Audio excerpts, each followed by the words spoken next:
Namaskar, good evening.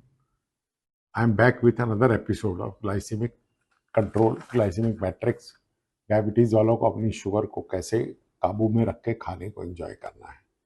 वादा यही है कि किसी चीज़ को खाने को मना नहीं कर रहा, कैसे खाना ये बताऊंगा और क्वांटिटी आपको डिसाइड करके खानी है। ज़्यादा तो कोई भी नहीं खानी जिसमें शुगर ज़्यादा है। हम लोगों ने ये समझा था कि कैसे खाने को मिक्स करके हम उसकी शुगर कंट्रोल कर सकते हैं, और इसमें हमने बताया था कि कुछ चीज़ें खाने का एब्जॉर्प्शन स्लो करती हैं, जैसे सैलेड है, जैसे सब्जी है और जैसे ऑयल है। ठीक है ना। ये सब चीज़ें हम जब खाते हैं तो अगर सीक्वेंस में खाते हैं तो ठीक रहता है, लेकिन अब इसके अलावा अगर हम फैट डालते हैं तो फैट से भी एब्जॉर्प्शन स्लो होती है। तो फैट कोई भी हो, फैट के लिए मना बिल्कुल नहीं है, लेकिन क्वांटिटी स्मॉल क्वांटिटी रहेगी। अब इसमें हमने आते हैं हम चावल पे। हमने चावल का डिस्कशन नहीं कि चावल और आलू के बारे में हमें डिस्कस करना है। दोनों ही बड़ी स्ट्रॉन्ग डिज़ायर पैदा करती हैं डायबिटीज़ को, ये खाना है, लेकिन उसको घर वाले खाने नहीं देते, उसके सामने बैठ के खा रहे होते हैं। बताइए, गलत है ना। तो पहले चावल का लेते हैं कि चावल जो है बाई इटसेल्फ, जो फ्रेशली कुक्ड चावल है और उसी सीजन का है, तो उसका ग्लाइसेमिक मैट्रिक्स ज़्यादा होता है, बड़ी जल्दी शुगर बढ़ती है उसकी।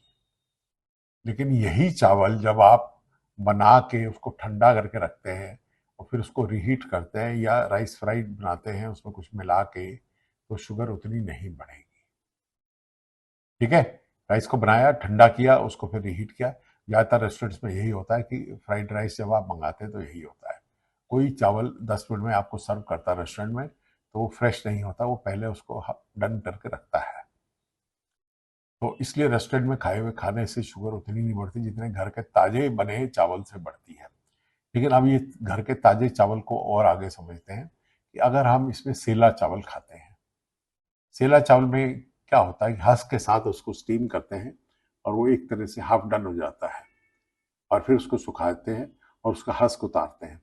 इससे एक फायदा होता है कि जो इसके विटामिन कंटेंट है वो वापस चावल के अंदर घुस जाते हैं हस्क के, और ये क्योंकि हाफ डन है और इसमें से स्टार्च भी थोड़ी सी निकल जाती है, तो ये जो सेला चावल है इसका जो ग्लाइसेमिक लोड है वो काफ़ी कम हो जाता है। कि एक तो स्टीम लगने से हाफ डन हो गया, कुकिंग होगी, स्टार्च का कैरेक्टर चेंज हो गया। दूसरा, वॉशिंग करने से स्टार्च थोड़ी सी निकल जाती है। और तीसरा, जब आप इसकी बिरयानी बना के खाते हैं तो शुगर एकदम नहीं जंप करेगी, गारंटेड। बस उससे पहले सैलेड भी खाना है आपको, और जिसके साथ मिक्स करके खा रहे हैं इसको वो भी ध्यान रखना है। ये हो गया चावल का दूसरा करेक्टर। अब तीसरा आ जाता है जो बड़ा इंपॉर्टेंट है कि चावल नया या पुराना। हमारे परिवारों में ये शौक होता था कि चावल को पहले संभाल के रखो। क्यों रखते थे? क्योंकि उनको पता था कि चावल जितना पुराना होता है उतना ही वो टेस्ट में भी बेटर हो जाता है और उसकी शुगर नहीं बढ़ती है उससे। समझिए ना, क्यों पहले ही पुराना चावल करके लोग रखते थे घर में और अगले सीजन में खाते थे, सेम सीजन में नहीं खाते हैं। तो ये चावल जो है अच्छा हो जाएगा आपके लिए, टेस्ट भी बेटर हो जाएगा। तो कोशिश करिए पुराना चावल घर में रखिए या पर लाइए। ब्रांड मिलते हैं कई, 1.5 से 2 साल पुराना हो, और इसका जो करेक्टर होता है ये इस तरह होता है कि इसकी शुगर उतनी नहीं बढ़ेगी। और अगर इसको आपने कुक करके रख दिया और फिर रीहीट किया तो और भी फायदा होगा। तो ये एक तरीका है, और उसमें अगर ऑयल मिक्स कर दिया तो और फायदा हो जाएगा, वेजिटेबल मिक्स कर दी तो और फायदा हो जाएगा।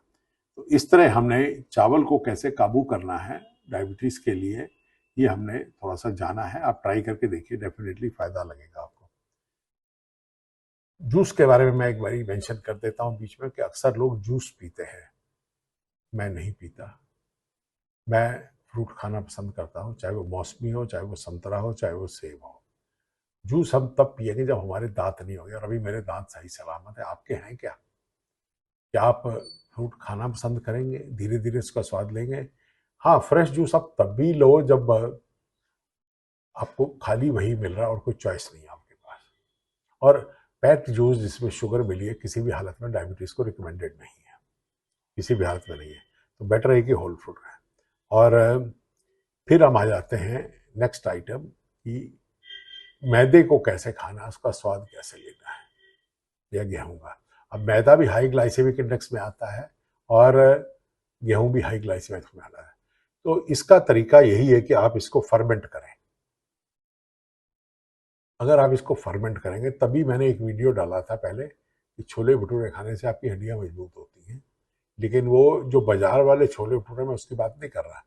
जो आपके घर में जो आटा फर्मेंट करके बनाया गया, जो नेचुरल यीस्ट से, जो हवा में घूम रही है यीस्ट, उससे जब फर्मेंट करके बनाया जाता है तो वो एक नेचुरली फर्मेंटेड मैदा है।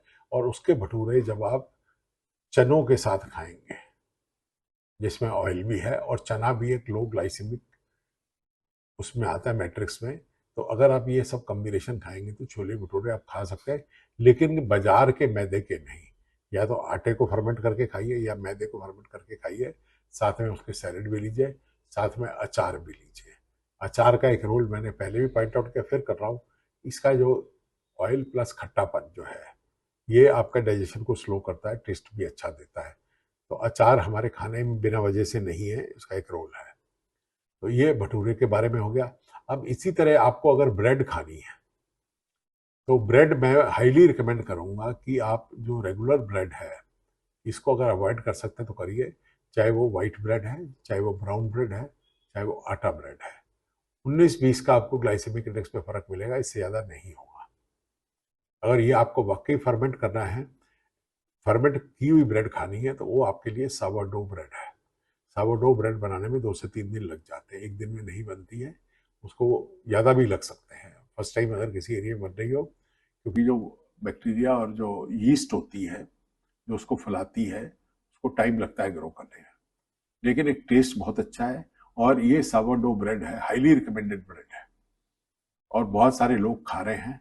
हमारे देश में बासी रोटी खाते थे, वो फिर के बात वहीं आ रही थी। और हमारे देश में अब सावरडो का शहरों में प्रचलन बढ़ रहा है।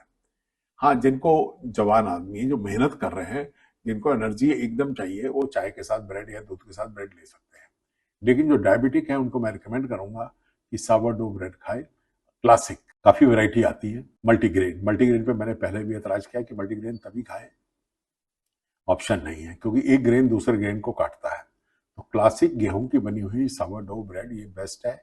इसको आप खाइए, मक्खन के साथ खाइए, शुगर जंप नहीं करेगी और पेट की गैस भी कम होगी।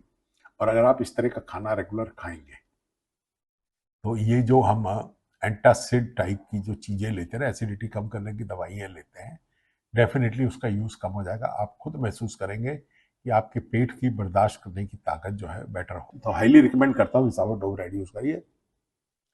नेक्स्ट एपिसोड में हम और चर्चा करेंगे, आलू के बारे में करेंगे और भी कई चीज़ों के बारे में करेंगे। नमस्कार।